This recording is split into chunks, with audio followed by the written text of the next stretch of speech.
Hello friends, welcome back to our channel. आज हम लोग डिस्कशन करने वाले हैं डाइवर्सिटी से रिलेटेड, यानी कि विविधता। विविधता का क्या मतलब होता है, डाइवर्सिटी का एक्चुअल मीनिंग क्या होता है, तो इस लेक्चर में हम लोग इसको काफी डिटेल में समझेंगे।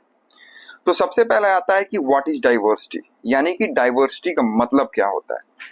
तो डाइवर्सिटी का मतलब होता है अलग अलग होना, पर इसका मतलब सिर्फ डिफरेंसेस नहीं, बल्कि एक तरीके का फ्लो होता है। एक ऐसा फ्लो जहां हर चीज एक दूसरे से डिफरेंट है लेकिन फिर भी वो कनेक्टेड है। जैसे हम सब इंडियंस हैं, लेकिन हम सबका डीएनए लगभग एक जैसा है। पर जब आप इंडिया को काफी डिटेल में देखते हो तो हर जगह आपको different different language, different religions, different food habits, different clothes और जो फेस्टिवल्स हैं वो भी आपको अलग अलग मिलते हैं। यानी कि डिफरेंस तो है, लेकिन फिर भी उनमें एक तरीके का कनेक्शन है। पूरी तरीके से वो डिफरेंट नहीं है। तो सबसे पहले हम देखते हैं कि कपड़ों में भी लोगों की डाइवर्सिटी है हमारे यहाँ। जैसे पंजाब में लोग सलवार कमीज और पगड़ी पहनते हैं, लेकिन वहीं आप साउथ इंडिया में जाओ, तमिलनाडु वाले रीजन में, तो वहां पे लुंगी और साड़ी जो है वो कॉमनली पहनी जाती है। और दोनों ही अपनी अपनी जगह पर प्राउड कल्चरल आइडेंटिटी है। फिर आप देखो तो खाने का जो टेस्ट है वो भी बदल जाता है। जैसे नॉर्थ इंडिया में, पंजाब वाले रीजन में रोटी, मक्खन, राजमा और लस्सी फेमस है। वहीं साउथ इंडिया में डोसा, इडली, सांबर और फिल्टर कॉफी ये सब फेमस है। तो आप इमेजिन कर सकते हो कि एक ही ट्रेन जर्नी में आपको हर स्टेशन पे एक नया फ्लेवर मिलता है। इंडिया में 120 प्लस मेजर लैंग्वेजेस और 1600 प्लस प्लस डायलेक्ट्स बोली जाती हैं। किसी गांव में भोजपुरी है तो किसी शहर में कन्नड़। फिर भी जब एक क्रिकेट मैच होता है तो सबके दिल से बस एक ही आवाज आती है, वो है अपने देश का नाम, दैट इज इंडिया, यानी कि भारत।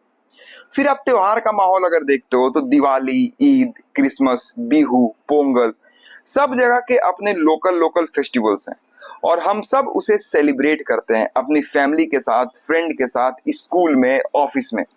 इंडिया में हर 100 किलोमीटर के बाद खाना, लैंग्वेज और कल्चर चेंज हो जाता है, लेकिन यही इस देश की सबसे बड़ी ताकत है। एकता में अनेकता और अनेकता में एकता, यानी कि यूनिटी इन डाइवर्सिटी। यही है जो इंडिया को रिच, कलरफुल और यूनिक बनाता है। अब सवाल ये है कि ये जो इतनी सारी डाइवर्सिटीज हैं, ये डाइवर्सिटीज आखिर आई कहां से? इतना सारा विविधता आखिरकार आया कहां से? तो सबसे पहला है ज्योग्राफी, यानी कि भूगोल। भारत में हर रीजन का अपना अलग अलग क्लाइमेट है और क्लाइमेट ही डिसाइड करता है कि लोग क्या पहनते हैं, क्या खाते हैं और कैसे अपना जीवन जीते हैं। एग्जाम्पल के तौर पे अगर आप देखो तो राजस्थान वाला जो रीजन है, यहाँ पे काफी गर्मी और रेगिस्तान है, इसलिए लोग कॉटन के ढीले ढीले कपड़े पहनते हैं। यहाँ पे पानी की कमी होती है, इसलिए उनका लाइफ स्टाइल सिंपल और वाटर सेविंग होता है।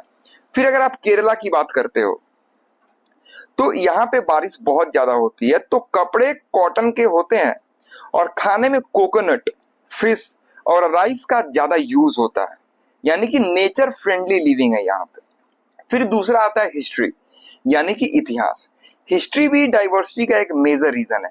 हर जगह की अपनी एक अलग कहानी होती है। जैसे केरला में अरब ट्रेडर्स 7th सेंचुरी में आए, उन्होंने स्पाइसेस और इस्लाम के इन्फ्लुएंस को यहाँ पे छोड़ा। फिर लद्दाख में सेंचुरी से बुद्धिज्म का प्रभाव रहा, वहां के फेस्टिवल्स, क्लोथ्स और रिचुअल अलग अलग है। और जब इन्वेजन या ट्रेड होता है तो नए लोग आते हैं और नए कल्चर से मिलकर एक नई आइडेंटिटी बनती है। तो माइग्रेशन जो है वो सबसे बड़ा फैक्टर है। जब लोग काम, एजुकेशन या सिक्योरिटी के लिए एक जगह से दूसरी जगह पे जाते हैं तो अपने साथ अपनी लैंग्वेज, फूड हैबिट्स, म्यूजिक और पूरा जो सांस्कृतिक रंग है उसे भी वो लेकर जाते हैं। फिर वो नए जगह के कल्चर से मिलकर एक मिक्स्ड यूनिक आइडेंटिटी बनाते हैं। इसलिए आज हम मुंबई में बंगाली दुर्गा पूजा भी देखते हैं या दिल्ली में साउथ इंडियन फिल्टर कॉफी देखते हैं। तो अब तक हमने समझा कि इंडिया में डाइवर्सिटी का क्या मतलब है। अब हम लोग समझते हैं एक magical concept, and that is unity in diversity, यानी कि अनेकता में एकता, विविधता में एकता। तो ये एक मैजिकल कॉन्सेप्ट है। क्लियर? तो यूनिटी एंड डाइवर्सिटी का मतलब है कि हम अलग अलग कल्चर, रिलीजन, लैंग्वेज और ट्रेडिशन फॉलो करते हैं, लेकिन जब देश की बात आती है तो हम सब एक साथ खड़े होते हैं एक भारत के रूप में। जवाहरलाल नेहरू ने कहा था कि India is a country with unity in diversity. इसका मतलब है कि हमारी अलग आइडेंटिटी है पर एक कॉमन थ्रेड सबको जोड़ता है। एग्जाम्पल के तौर पे देखें तो लैंग्वेजेस अलग अलग हैं, कोई तमिल बोलता है, कोई मराठी बोलता है, कोई बंगाली बोलता है, लेकिन नेशनल एंथम सबको एक साथ गाना आता है। फेस्टिवल्स भी अलग हैं, केरला में ओणम, बंगाल में दुर्गा पूजा, यूपी वगैरह में दिवाली, लेकिन 15 अगस्त और 26 जनवरी सबको ही मिलकर मनाता है। फिर रिलीजन्स भी यहाँ पे अलग अलग है। क्लियर? यानी सबसे पहले आप देखो तो लैंग्वेज अलग अलग है, दूसरा आप देखो तो यहाँ पे फेस्टिवल्स अलग अलग है, फिर तीसरा आप देखो तो रिलीजन भी यहाँ पे अलग अलग है। पर कॉन्स्टिट्यूशन जो है सबको इक्वल राइट्स और फ्रीडम देता है।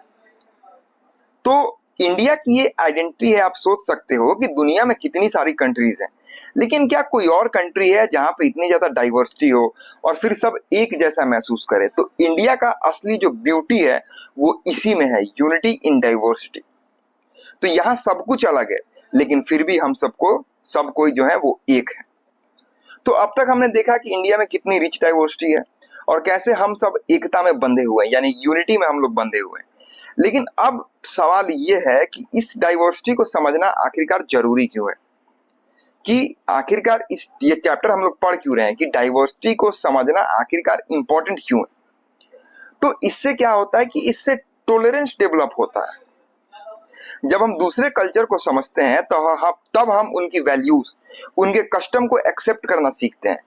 एग्जाम्पल के तौर पे अगर आप किसी फ्रेंड के फेस्टिवल में जाते हो, जैसे ईद, क्रिसमस या पोंगल, तो आप ऑटोमेटिकली उनके कल्चर को रिस्पेक्ट करते हो। इससे टॉलरेंस लेवल डेवलप होता है और नैरो जो माइंडनेस है वो दूर होता है। फिर एक रिस्पेक्ट ऑल कल्चर्स। जब आप डाइवर्सिटी समझने लगते हो तो आपको रियलाइज होता है कि हर कल्चर का अपना अलग ब्यूटी है। एग्जाम्पल, साउथ इंडियन फूड जो है वो आपको वियर्ड लगता था, पर जब आप समझते हो कि वो क्लाइमेट के हिसाब से बना है तो रिस्पेक्ट बढ़ता है। स्टीरियोटाइप्स और जो प्रिजुडिसेस हैं उससे बचाव होता है। क्लियर? यानी कि जब डाइवर्सिटी को आप समझते हो, जो स्टीरियोटाइप्स हैं, जो प्रिजुडिसेस हैं, उनसे आप बच सकते हो। हम लोग अक्सर दूसरे ग्रुप्स के लिए एजम्पशन बना लेते हैं अपने माइंड में बिना उनको समझे कि ये लोग ऐसे ही होते हैं। ये जो सोच है किसी के बारे में पहले ही से ये दिमाग में लगाना कि ये लोग ऐसे ही होते हैं, एक जो सेक्शन ऑफ सोसाइटी है उसके बारे में ये सोचना कि ये सेक्शन ऑफ सोसाइटी है, ये लोग खराब ही होते हैं, तो ये सोच स्टीरियोटाइप है। तो डाइवर्सिटी को समझने से ऐसे प्रिजुडिसेस जो है, स्टीरियोटाइप्स हैं, वो खत्म होती है। फिर इंक्लूसिव और जो डेमोक्रेटिक सोसाइटी है उसका बेस बनता है। अगर हर सिटीजन एक दूसरे को समझे, एक्सेप्ट करे, तो डिस्क्रिमिनेशन और इनइक्वालिटी खत्म होने लगती है। एग्जाम्पल के तौर पे सबको इक्वल अपॉर्चुनिटी मिले, हर कल्चर को रिप्रेजेंट किया जाए, तभी तो सोसाइटी जो है वो ट्रूली डेमोक्रेटिक बनेगी। अब अगर एनसीईआरटी से हम लोग रियल लाइफ एग्जाम्पल अगर देखते हैं तो आप इसमें देखोगे कि केरला और लद्दाख के बीच में कॉन्ट्रास्ट दिखाया गया है। जो केरला वाला रीजन है ये साउथ इंडिया का कोस्टल जेम है। केरला एक कोस्टल स्टेट है, ये समुद्र के किनारे बसा है। हिस्ट्री के टाइम से ये ट्रेड का सेंटर रहा है, स्पेशली अरब ट्रेडर्स यहाँ पे आते थे। यहाँ के लोग स्पाइसेस जैसे पेपर और कार्डेमम एक्सपोर्ट करते थे, इसलिए केरला को लैंड ऑफ स्पाइसेस भी बोला जाता है। अरब्स और यूरोपियंस के कांटेक्ट से क्रिश्चियनिटी का इन्फ्लुएंस भी यहाँ पे ज्यादा है। फिर यहाँ पे जो क्लाइमेट है वो वार्म और ह्यूमिड होता है। लोग कॉटन के हल्के कपड़े पहनते हैं और फूड में कोकोनट बेस्ड डिशेज जो है यहाँ पे कॉमन है। वहीं अगर आप लद्दाख की बात करते हो तो लद्दाख है कोल्ड डेजर्ट। लद्दाख एक माउंटेन रीजन है, हाई एल्टीट्यूड और लो रेनफॉल। यहाँ ज्यादा फार्मिंग पॉसिबल नहीं है। लोग पेस्ट्रोलिज्म पर डिपेंड करते हैं, यानी जानवरों को पालना, जैसे yak, sheep etcetera. Buddhist culture जो है यहाँ पे डीपली रूटेड है। मोनेस्ट्रीज और फेस्टिवल में इसका इन्फ्लुएंस दिखता है। तो अब सोचिए केरला और लद्दाख दोनों का ज्योग्राफी, क्लाइमेट, रिलीजन और कल्चर कितना अलग अलग है, पर फिर भी दोनों भारत के इंटीग्रल पार्ट है। यही तो है यूनिटी इन डाइवर्सिटी का रियल मीनिंग। डाइवर्सिटी जो है वो हमें तोड़ती है, हमें और रिच डाइवर्सिटी जो है वो हमें तोड़ती नहीं है। क्लियर? डाइवर्सिटी हमें जोड़ती है, ये हमें और ज्यादा रिच और वाइब्रेंट बनाती है। इसलिए India is not just a country, it's a beautiful blend of contrast.